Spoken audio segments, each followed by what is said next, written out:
We're snorting cap rates and shooting up cash flow here at Deal Junkies.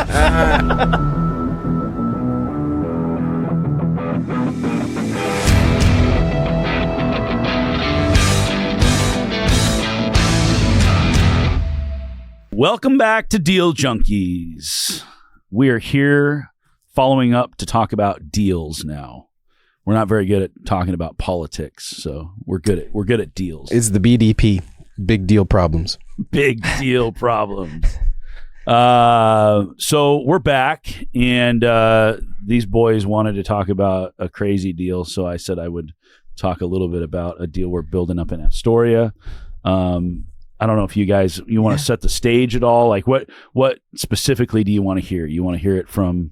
I'll do start to finish because I've gone through each season of this deal, just hearing bits and pieces and then seeing a little bit of stress out of you. Yeah, let's start with tell us the overarching, how you got into this deal and why you were doing it, to give the high level so Mike understands it. And Mike will ask you. First, it's in Astoria. What is it? Astoria, what is it today, or what was it? What was it? What did you buy? What was the vision? Mm-hmm. So it's a 66 unit apartment complex development on the waterfront in Astoria, formerly an industrial site. This is Mike Nuss candy. Environmental issues on the ocean. That's all. Sign me up.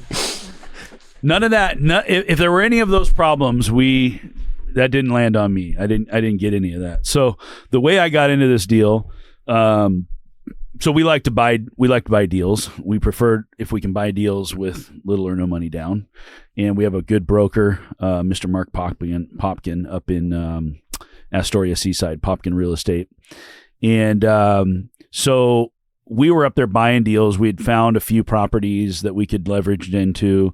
We had a guy up there that was selling us some of his properties in his portfolio, 100% seller financing. So things were kicking off. Astoria's growing, Seaside's doing great. Our properties are doing really well. And so March 16th of 2020. For reference, the state shut down on March 12th. We get a phone call, and that's exactly what was going on. Our broker had a client, and he was actually partnered in this deal. He had thrown his name in the hat, and they were trying to build 66 units on the waterfront in Astoria, and they had been working on it for 3 years. The developer was a debt broker, never developed before. And he was going to hire one of the general contractors in the area who had built a lot of the apartments in that area. And so lender, they went out and got a loan, and they were going to signing March 16th. They were going to go sign on their construction loan, get this project out of the ground. They show up to the closing table, and the lender says, you know what, guys? The whole world just shut down for COVID. I think we need to press the pause button on this deal, and we're not so sure where this is going to go. And so, if you can remember back to those days, things were just going gangbusters. Like, people were buying everything, banks were loaning money, like things were starting to hit. I think in February that year, they said, we have created the greatest economy in the history of the world. And so then March comes and they drop us on our head. So what happened in this deal was the underwriter went back to the table, looked at the deal again. They said, you know what? We don't think the borrower really has enough strength to do this deal. We're not comfortable with it anymore. So the developer put the broker to task and said, go out and find somebody who will co-sign for me to take this deal. And that had the experience, has the borrowing power and bandwidth to be able to go help us get this loan. And so they came out making phone calls, offering $100,000 to somebody who will co-sign with them on this loan to get it out of the ground. So they come to us, and we said, well, yeah, there's a couple of things. Number one, yes, we would sign on your debt with you. However, if we were to do so, we would want to own the project once it's complete. So let's land on a price, and let's talk about what you would want to do once it's completed, and we would want to take over. So at that time, it had appraised at $9.6 million. Completed. As completed. Mm-hmm. The developer said what he wanted was 11.2. And we said, okay, that's fine. We'll give you your 11.2, but at the end, we want you to carry 20%. So we want you to give us a $2.2 million loan, and we'll go out and we'll borrow the money, $9 million or whatever from Fannie. And so he said, well, this is beautiful, because this is kind of like my flipping story, right? This is serendipitous. He says, I don't want to own the project when it's done. I was just building it because I wanted to sell it, and I wanted to master lease some of the units back to do short-term rental. Mm-hmm. So, by the way, this is the last project in Astoria that they're ever going to allow to be short-term and long-term rental permitted at the time. This is the pitch.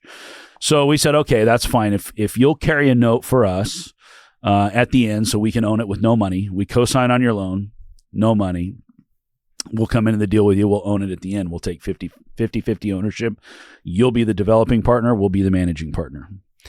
And so, okay, so now we got a plan. What are we going to do with the $100,000? We said, well, we don't want the $100,000. We want real estate. And he goes, well, I own these 2 duplexes up on the hill. They're a piece of crap, and they need a lot of work and this and that. And I owe X amount, but I'll let you wrap my debt on these 2, and I'll give you these 2 duplexes for coming into this deal with me. So we take the duplexes. Of course, they each need $150,000 worth of work. So we put, remember I tell the story in one of the other episodes. I need he to pawned a problem off on you. Pawned the problem off. Yeah. But smart guy. Quite a bit of equity in those deals, especially today. Now that we fixed them up and got them rented, they were rented for $600 or $700 a unit. Today we rent them for $2,400. So it all works out. Big, up on the hill view of the river, the whole thing. So we own 2 beautiful historic duplexes now overlooking the river. That was our payment. So we ended up being given these problems that we had to dump a bunch of money into. So that was probably mistake number 1. Although now today, whatever, it works out. So we co-sign on the loan. The attorney says these guys don't have any cash in the deal, so we don't think they should own 50%. We want to give them 0.2% ownership. So each one of them will have 0.1% ownership of this property. I love attorneys. And they just look so dumb when they actually open their mouths. Well, we were even dumber because we said, okay, that's fine. We want this deal because we're underwriting it. We're looking at the deal and we're saying, you know what? We're buying this deal. We're buying this deal for $11.2 million. We think that the project is probably worth over $13 million once it's complete. So not only are we ripping it, we're getting 100% financing. They want us on. Well, we want to be on title, but they don't want to give us 50%. You mean ownership on the development period, not on the back end? On the back end, we would own 100%. But during the development process, we were going to own 50% and then take over the other 50%. Now we're going to own 0.2%, and then we're going to take over the other 99.8% at the end. Which is, I can already see where this is going, but that's actually better for you up front because less risk, less cash in, whatever, right? Right. Is it less risk? You signed on the debt. Well, okay. I will talk. As long as you know how to work your way out of it. I will talk about the good and the bad of this and what we did wrong. But here's how it went. So we closed on the loan, but the bank says we want to close this in 2 phases. So we want to close on the dirt and the dirt work first, and then a month later, we want to close on the development of the project. So, okay, that's fine. Let's just get this thing going. So it took us what was supposed to take a couple of months. It took us till almost September of that year. We finally got the loan closed, and we got the dirt purchased and the dirt work going. Now, we were supposed to close on the rest of the loan in phase 2 in the next month, and what ended up taking until the following year. It took, another 4 months or whatever that was, 4 or 5 months. So now we've killed a whole year. A whole year is gone. And so we go into the phase 2. We finally, after all this time, we finally get the loan closed. Now, we've been working on this thing for damn near a year already. Now we're in 2021. And we get to that point, and we're driving up to Astoria every once in a while to look at our new site, and there's nobody there. there's no trucks, there's no materials, and there's no work being done.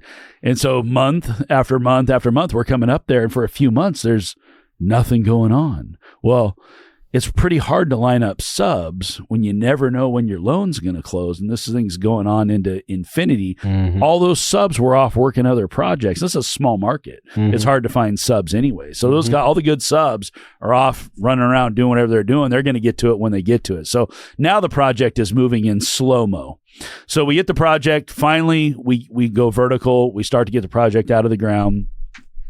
And then if you guys can remember, the next thing that happened in COVID was supply chain issues. And so all the crap that it takes to build apartments was all sitting in boats somewhere in a barge, and we didn't have all the crap to build the apartment. So there were multiple times during this project that it sat for months with no work. There was one time in particular it sat for 5 months with no work because we couldn't get windows. Windows was the big thing. And so here you go. So I talk a lot about lining up the right debt with the right project. And I don't think you can line up any debt with the project that is being pushed into slow-mo like this. So your timelines, we talked about earlier today, we talked about how in development, your biggest risk is time. And so it wasn't the government slowing us down. This wasn't EPA stuff. This wasn't DEQ. This wasn't legacy trees and neighbors and all the other stuff that can happen. This was just simply, we can't get the crap to build this apartment complex. Now, they had hired a builder to build it who had his eyes on other things he was building for himself. So there might have been other problems in there. Maybe his whole focus wasn't on this project. There's sort of a perfect storm of, just the wrong team at the wrong time with the wrong circumstances. And so what ends up happening is, on a construction loan like that, it'll term out. And so they'll give you a couple years to build it, or a year or two, whatever. And then oftentimes they'll give you an extension if you need it, which they did. But now this thing is going on and on and on. And now we're getting into the end of 2022. And this project is nowhere close to being done. And capital markets are all up crazy at that point. So our loan's gonna expire January 1, 2023, and the bank says, you know what, guys, we don't want to offer you an extension. We want to re-underwrite this deal. Okay, so they go and they re-underwrite it, and they say, well, now we got a problem. We don't think you can build it for what you said you could build it for before. Your budgets are all wrong. That means that our capital stack, our debt stack, and everything is out of whack, and we got to balance this out, or else we can't move forward with your loan. Okay, well, what's it take to balance it out? And they came back. We do keep going back to the budget, coming back and forth, and we come up with a number. Eventually, it's like, $1.4 million or something like that has to be put into the project. So my partner and I, who own 0.2%, we said, okay, well, that's fine. We'll put in the 1.4. But you owe $28,000 for it? We want 100. We want control of the project. Well, here's where our mistake was, is in any of this JV agreement that was drafted between us and these other partners who were building the project, there was no mechanism in place for what would happen if they failed the project. So no buy-sell agreement. We just figured, well, we got $3 million left on our drawdown line. What's the worst that can happen? Well, the worst that can happen is the bank says, yeah, you got $3 million on your drawdown line, but we're not going to let you tap it because you're out of whack. Your budget's out of whack, and we don't want to throw good money after bad. So you got to bring in your 1.4 and spin that down first, and then we'll start spending money on the project once it's balanced. Okay, learning lesson. So build a mechanism in there. Build some sort of mechanism. If you're going to sign on somebody's debt, this is just like handing somebody money and hoping that it all works out. Like when you sign on the debt, this is still your problem. This is something that you're going to have to solve. So we go into technical default. Loans expired. They won't give us an extension. Our partner stopped making payments on the loan. So now we're in actual default. Yeah. We're in real default. And so thank God we kept the bank from starting the foreclosure process for over a year. So there's multiple partners on the other side. And we said, hey, guys, just give us the project. We'll take it from here. And we went one by one. What do you need? What do you need? What do you need for us to have you exit this and have us take over? And everyone told us, and we came up with our agreements. We worked on this for, in the end of 22 till about February of 2023. And we got to the end. And the general contractor said, we hadn't talked to the general contractor. Well, his wife had thrown some money into the deal, and we get on the phone. And we say, okay, well, what do you got to do? Like, we're ready. We're ready to move on this thing. We're ready to put some money in. We're ready to get this loan extended, finish this project, move forward with life.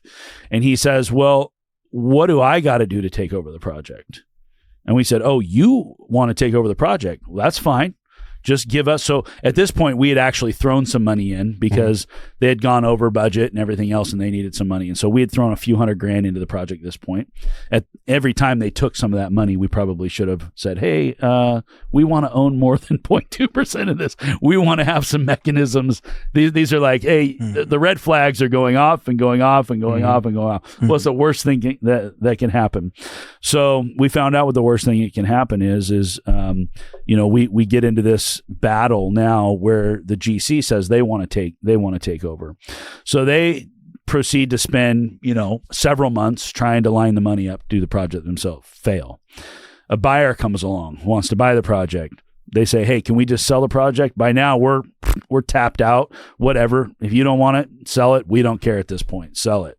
So they go through this process, sell it, keep it, sell it, keep it, sell it, keep it. It is 2 or 3 times. Now a year has gone by. They finally think they have it sold. Everybody's going to be out. Everybody's going to get their money back, and we're all going to sail off into the sunset.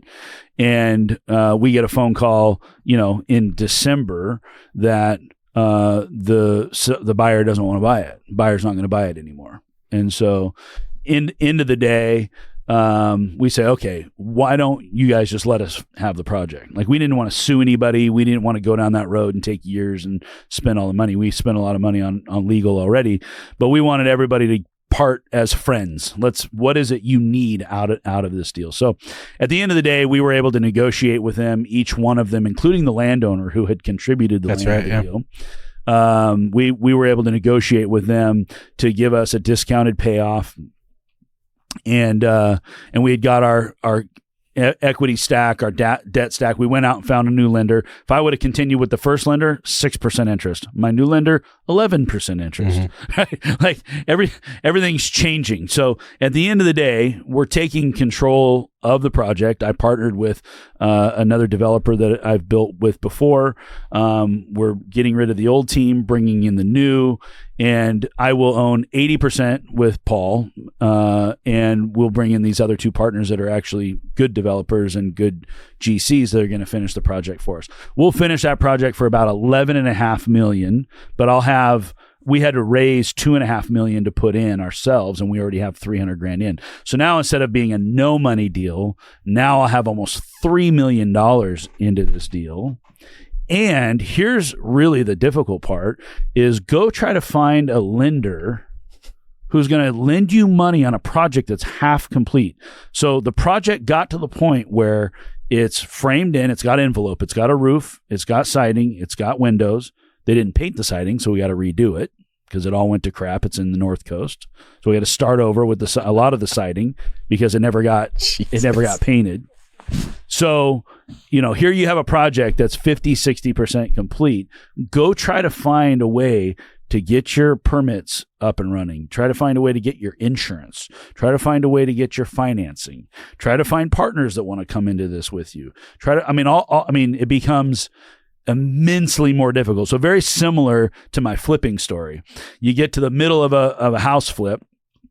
You've spent a couple $100,000 on this house, demo, electrical, plumbing, move the walls, build a master, add a floor, do all the crap you're going to do. And then you're just about ready to go to drywall and you stop the project and you go try to sell. Mm-hmm. Who's going to buy it? Mm-hmm. Who's going to finance it? Who's going to do it? Nobody wants to take a failed project because you don't know what the quality of the work was that was already done. So when you're thinking about what's my downside risk in a flip or in a development project, think about what happens if your partners all walk away or your money all walks away right in the middle of your project when it's not done.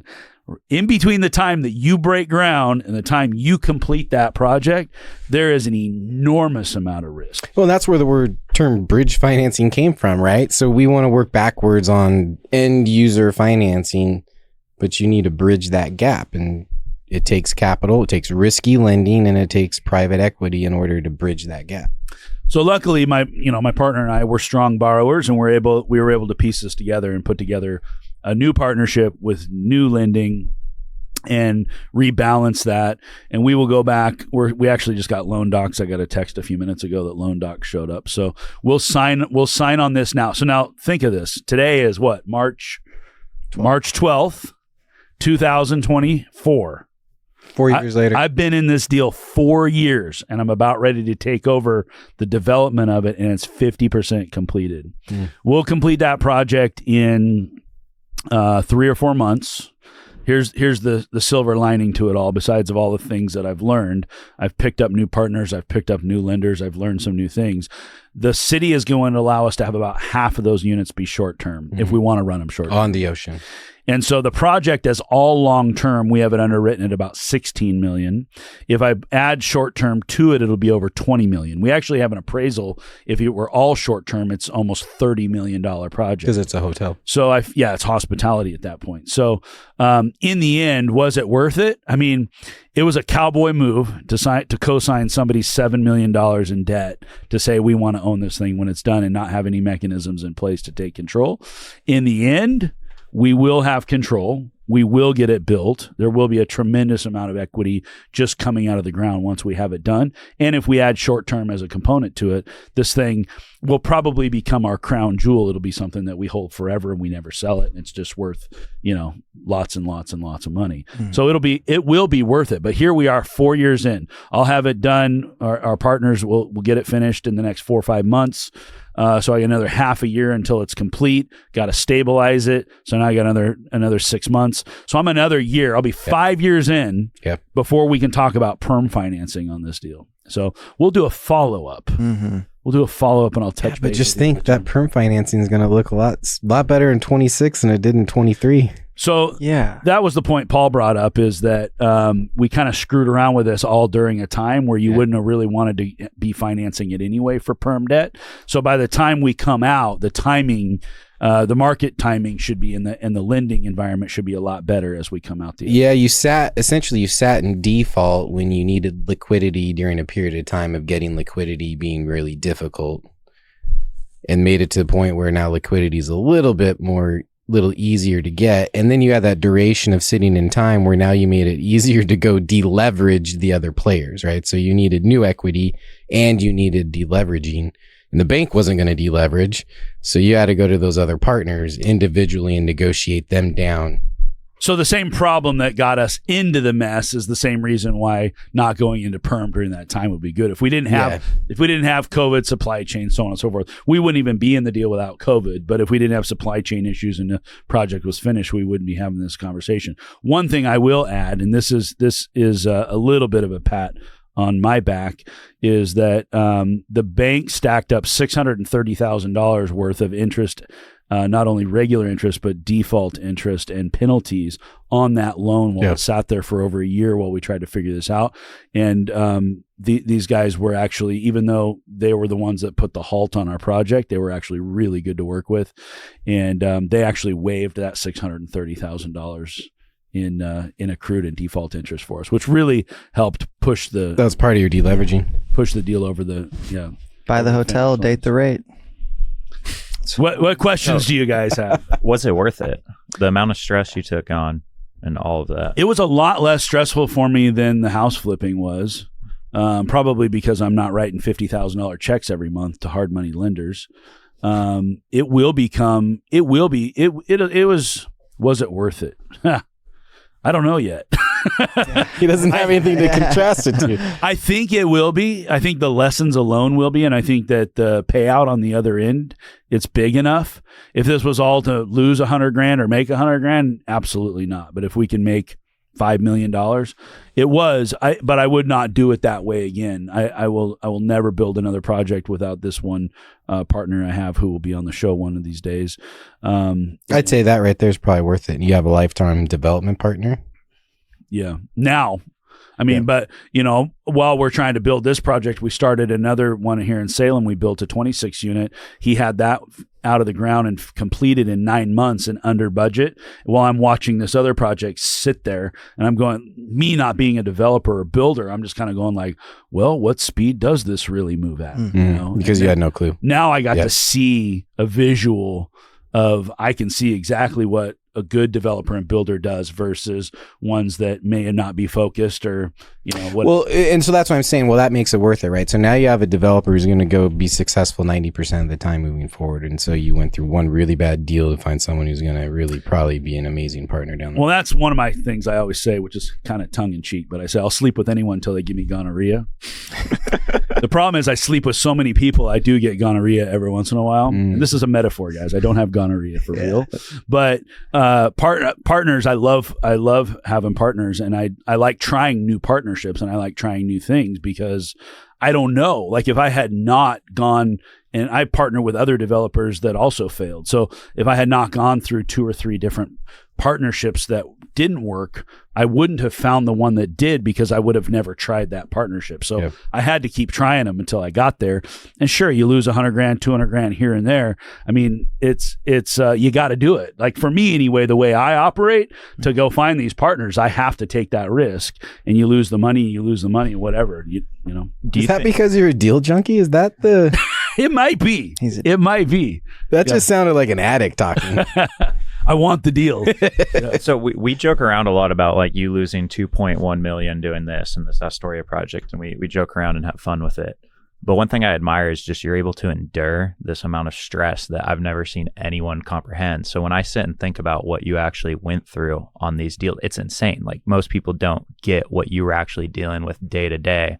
Like when you're flipping houses and you have to write a $50,000 check and you don't have $50,000.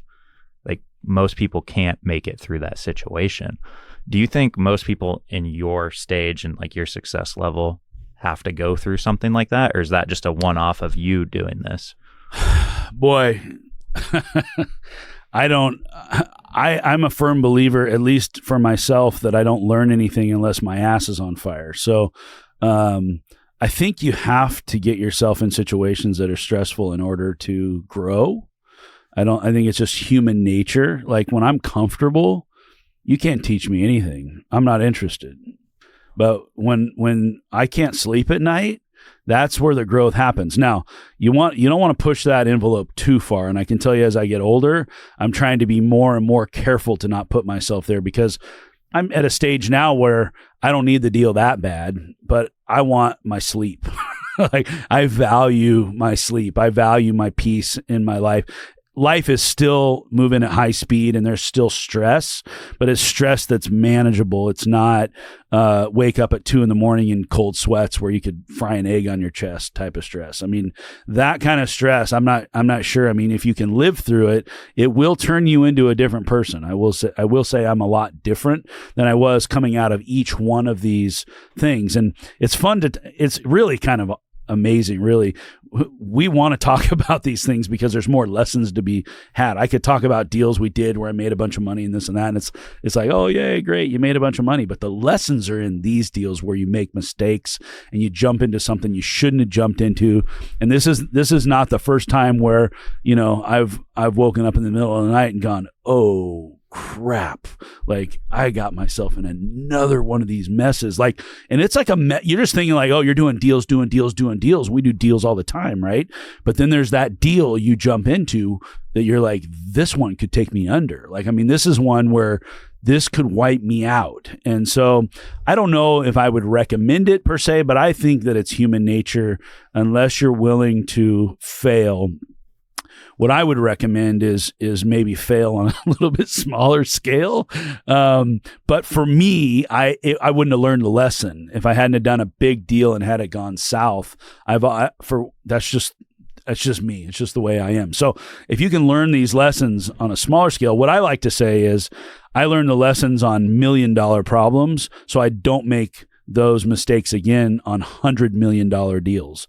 That's where I'm headed, right? I want to be a big thinker and I want to do big deals and I want to make the mistakes now at the $1 million level. If you're never going to go for the $100 million or $1 billion level, that's great. Make the mistake at the $100,000 level or the $50,000 level or the $10,000 level so that when you get to the $1 million level, you're not making those mistakes. So not everybody wants the same thing in life. Not everybody wants to chase these huge dreams, and that's fine. There is no shame in that whatsoever. But I would suggest make the biggest mistake you can survive do it while it's relatively small, and then live from that. One of my mentors told me on the flipping thing, he was my money guy during that time. And he said, the problem with a deal like that is you lose that money.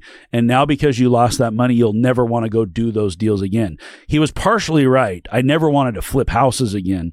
But what it did do is it made me realize is that I could work my way out of a problem. And like you said, and this is a Paul Curley thing that he's taught me, is you have to grow out of your problems. And he's one of the people that helped me grow through some of these problems. And it's what ended up turning us into great friends and great partners and owning real estate together. Had I not gone off and lost a couple $1 million, I may not have the relationship with Paul that I have today, and I wouldn't have picked up that partnership and those ideas and learned those things. And so, I was just meeting with a guy yesterday, and he's kind of going through, he's doing the wake up in the middle of the night, anxiety. I think we all go through that at some stage in life, and I've done it several times myself. And I think what you got to do is there's a couple things you need to know. One is it's not going to last forever. These are seasons of life. And so you feel in the moment like it's never going to end. And it does come to an end. And when it does come to an end, you'll look back on those times actually with some fondness of, yeah, I made it. I did it. Here's how I did it. Here's what I learned. And so when you're thinking that you're going through a hard time and you are going through a hard time and I would suggest embrace it. And something when Mike was interviewing us on stage, the analogy of, we're floating in the ocean and the waves are crashing on us and it's hard to make a decision. We don't know which way to go because it's the wind and the waves and everything is just too much for us to handle. If you just dip your head just below the surface, it's quiet and it's calm and you can stop and you can think, because what happens is for me anyway, as I get into these, it's sort of like a loop, right? Where my brain won't stop thinking about the same thing. Stories. And so I'm running this through my head, and really worrying is just praying for the wrong thing to happen. You've heard me say that before. So when you're laying in bed all night going like, I'm going to run out of money. How am I going to write that check? I'm going to file bankruptcy. I'm going to lose this building. Whatever. The bank's coming after me. My partners are coming after me. Whatever's happening, right? Like you're running those scenarios through your head. And the more you focus on that, the more likely you are to manifest the wrong thing to happen. You have to stop and you have to say, nope, this is where we're going. Like you talked about the book you read in the last episode. Surrender to it. You have to surrender to it. And that's surrender is a beautiful word. I haven't really talked much about how the fact that I actually am a recovering drug addict and alcoholic, but I've got almost 20 years of sobriety. And the way I did it was I gave up. Like I was holding on so tight. I was the ruler of the universe. I was the higher power, right? I carried the weight of the world on my shoulders. And when I finally decided I couldn't do it anymore, I gave up. I said, I can't do it anymore. I don't have the strength. I don't have the wisdom. I don't have what it takes to live life on life's terms. It's the same thing with a deal, right? And so you give up to that higher power, to God, the universe, whatever it is for you, and you say, okay, I'm going to go along for this ride. I am not the architect of this life. I am part of this life, and I'm going to go along and to have that, to be able to surrender. Talk about ego, to be able to surrender your ego, to kill your ego and go like, I can't do it. I need help. How can I go ask somebody, what should I do? I am lost. Like you don't have to solve these problems on your own. There's lots of people that you have, maybe it's not friends or family. Maybe it's, a business partner or somebody else, but there's somebody there that can see your problem from a different perspective. And most of the time that, some of them go like, oh yeah, you really got yourself into a mess on this one. What are you going to do? And sometimes they don't even give you the answer. They just laugh at you like Paul used to laugh at me, or like I laugh at you. And, and it helps, right? Because you go like, oh yeah, I got myself in another mess. What do I do? Well, let's figure it out. If we just crawl in a hole and die, okay, fine. Give it all up. File bankruptcy. Let the bank take everything, whatever. I mean, people do that. Or you can say, let's find a way to grow out of this problem. Let's surrender ourselves and let's say, okay, well, now we got ourselves in this mess. Mm-hmm. What are we going to do? And, if you don't have enough money, it probably isn't because your expenses are off. It's probably because your income is off. Same thing in a business deal. If your business is not running well, or if your property is not running well, you probably aren't going to find a way to play defense. Yeah. That's going to save your ass. You're going to have to find a way to dig deeper and go harder and work harder and find a way and come up with new ideas to move your business in a different direction, or move your life in a different direction, or move your property in a different direction.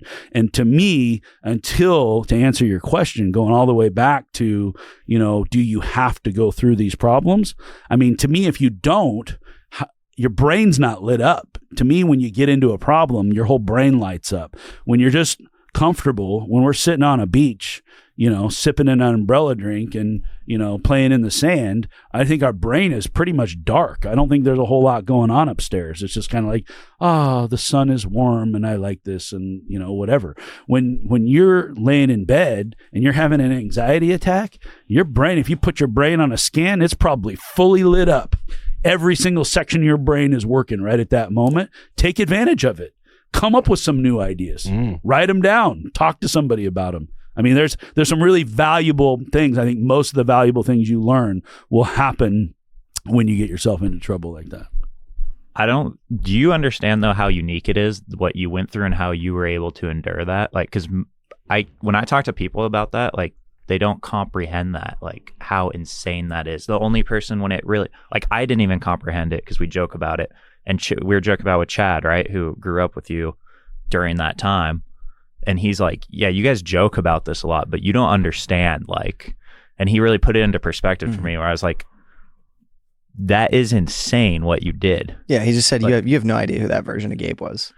He was like, he laughs about it now, kind of. Tongue in cheek. It was but hard. That guy was, it was really 20 hard. hours a day, stressed out of his most mind. people could do that. Well, because you're so lighthearted about it now. Well, was he during the time? I kind of actually was lighthearted about it at the time, just because, again, if you surrender yourself to it, it's like, I mean, I'm just one person. I can just do what I can do, and I'm not in control of the universe. I'm not in control of every outcome. Like, I'm going to do the best that I can. I'm going to come up with the best ideas that I can. And quite honestly, like, even in this Astoria deal that I'm doing, like, God was looking down on me because he handed me a new lender and a new partner and a new builder. Oh, by the way, the guy I just built a project with, he grew up in Astoria. Oh, and by the way, his best friend is one of his superintendents who wants to be a partner in this deal. And oh, by the way, all the subs that are working on my project are all friends with these two guys. Yeah. Come on now. I mean, what are the odds? That they all played baseball together. Well, I'd say the odds are high because that's the only solution to that type of problem, right? Is getting the right team around it. And specifically when we're talking about the coast, is the right people at the coast. The odds of success are great now, but what are the odds I would find this team Yeah. while my ass is on fire and I'm trying to solve another $7 million again, the only way that project in and of itself was going to be finished was a person that had the right mindset to dig in and then find the people. Now, yes, there's other things put in motion in different relationships that you had that brought those people to the equation. You're saying the odds that it was that group was 100%. 100%. Based on the problem. Because but of the problems odds that you only found being... it if you weren't... Well, you know what's weird about it is I met all those people after I got into this deal. So think of it this way. The problem... I didn't know them. Right. So think of it this way. The problem was the magnet. That became the magnet. And it took you magnetizing that magnet to draw everything to it that was going to make that problem not become a problem. I like that. The other thing I want to say is you said most people can't do that. Most people can't do most things. There are people that are just suited for things, and that's, as a human being, our purpose is to find out what are we suited for. Gabe is clearly suited to be a leader in the real estate world. He handles the stress, he handles the finance, he sees how things move, so he is suited to get through that. But there are a lot of things that Gabe just can't get through, right? Yeah, I can't read a book. Yeah. But you can summarize when you haven't read. Gabe's a recovering drug addict. I really was snorting things, guys. I mean, my brain's not all there. Okay, even after 20 years, the dots haven't reconnected. Maybe that's why I can handle it. I'm not working with a full deck here. I'm not playing with a full deck. my mentor, I gotta say this, Brian Miles, who I bought the SMI company from. He used to say, because I think he would ask me the same question, is because he was a very play defense, super conservative, don't do a deal unless it's an absolute 100% going to win. And I would go off and I would do these things. And his answer to me, he would look at me and he'd go, "Yeah, you're just too dumb to be scared." So, I don't know.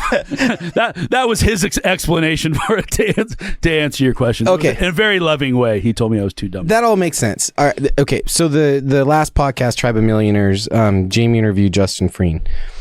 I absolutely love this. So he looks at, most people think all business owners, they're all visionaries. That's kind of the group that we throw them into. And he says he separates visionaries from business owners, and he coaches visionaries. And his thing is, visionaries who live in a life of abundance, but the qualifier is who look at things as an investment and not a cost. The difference between you and Brian, you see things in investment. He thinks things in cost, risk, right? And so when you're thinking things in investment, sure, risk is part of the association, but that's the evaluation. You're an investor looking at this opportunity, evaluating everything. That's the unique. That's the 1% of the 1%, where most people get lumped in as being Gabe if they're the 1% and they don't think like the 1% of the 1%. Where now he's looking as, well, this is a risk, that's a risk. He's looking for all the reasons not to do it, which is a really good way to be successful in real estate. The other thing I was going to get at is you do not become a billionaire, have the $1 billion portfolio without development. Investors don't become billionaires. You have to be a developer. You have to build something. And so the lesson that you got out of this, absolutely imperative for you to become the guy that you see and you're going to become. Yeah, the flipping leveled me up. Mm-hmm. This project leveled me up. Now I've got a team. We can go out and build more. I can go build another 66. Right. You know what I'm saying? Yeah. So I think Paul Curley will be a billionaire by just investing. He's not a developer and he's not a syndicator. I think he'll do it if he lives long enough. He's a true visionary in the fact that he's a deal junkie. Yeah. He just wants to buy a deal every single day. And he's been doing it for a long time. Credit to him.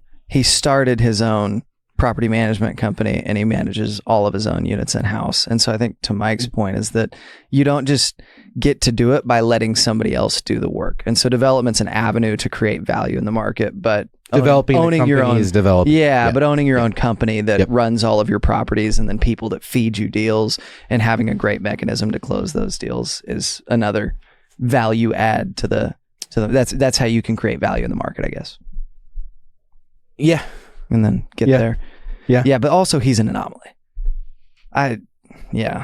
No, he's not. You can all He'll be on next week. I think that's kind of the takeaway is we all can be Paul Curley and you can all be Gabe Johansson. It's not, I don't think we're that special. And to be able to handle that stress, I don't think I could handle that stress before I got into that mess and learned how to handle that stress. And I had to rely on, a lot of things. I mean, I was praying a lot. My faith got a lot stronger. I was, I learned all about, the kind of herbs that help you stay sleeping at night. I mean, there's a lot of things that I learned during that period of time. Yeah, no, you are just a normal dude. You go home after work and you play Zelda or do whatever you do. I'm a gamer, man. Yeah. I don't know if that's normal. I'm kind of a nerd. It's normal for like a 20-something-year-old kid, but 13-year-old kid maybe. Yeah, but no, like I saw, because when I started hanging out with you, I thought I could do it because I saw you doing it, and you saw Paul doing it. And Paul, I don't know what Paul did. He's old. Well, and that's a good point. You can read books, you can listen to podcasts, you can do a lot of things, but until you meet somebody who's actually doing it and says, yeah, you can do it too. I mean, everybody listening right now, you can go do a deal today. You can buy more real estate and you can deal with the stress too. I think, I mean, I don't know. It's going to take you on a journey and we'll see how everybody gets sorted out. But I think you can survive the fire. I think you can get put through the fire and I think you come out the other side a better person if you can live through it. Yeah, the more stress you process, the more you can handle. But sleep is still worth more than any deal I've ever done. 100%. I'd trade every deal I own. If I wasn't sleeping at night, I'd trade every deal I own for 8 hours of sleep. Just one night. 8 hours of sleep in one night. You can't put a dollar amount. Well, you did a lot of years not sleeping. You got to catch up. Well, and even before deals, I was doing drugs. That's actually, those were the years. I was snorting a different kind of herbs. I thought that's what he was alluding to. That was what I was. I didn't want to sleep back then. I figured you're wasting your life. If you can stay up all night, you're like living, you get two lives. You get the day life and the night life. You just stay up all the time. Like everybody else, I thought, man, you're sleeping. You're wasting away like half of your life. You could be up. We could be doing lots of fun things. I'm sure he was really productive as he was sucking the marrow out of life at 2 a.m. for 4 nights in a row. I was snorting the marrow out of life at 2 a.m. And that was actually super sustainable. There's Dane again. His satire. Sorry. All right. Any other questions on this deal or on life? Or are we ready to wrap it up? I'm going to be fired up. Fired up. Yeah, Let's go. I hope everybody's fired up. I hope you guys all have a great day. We are the Deal Junkies. Thank you for joining us. We will see you next time.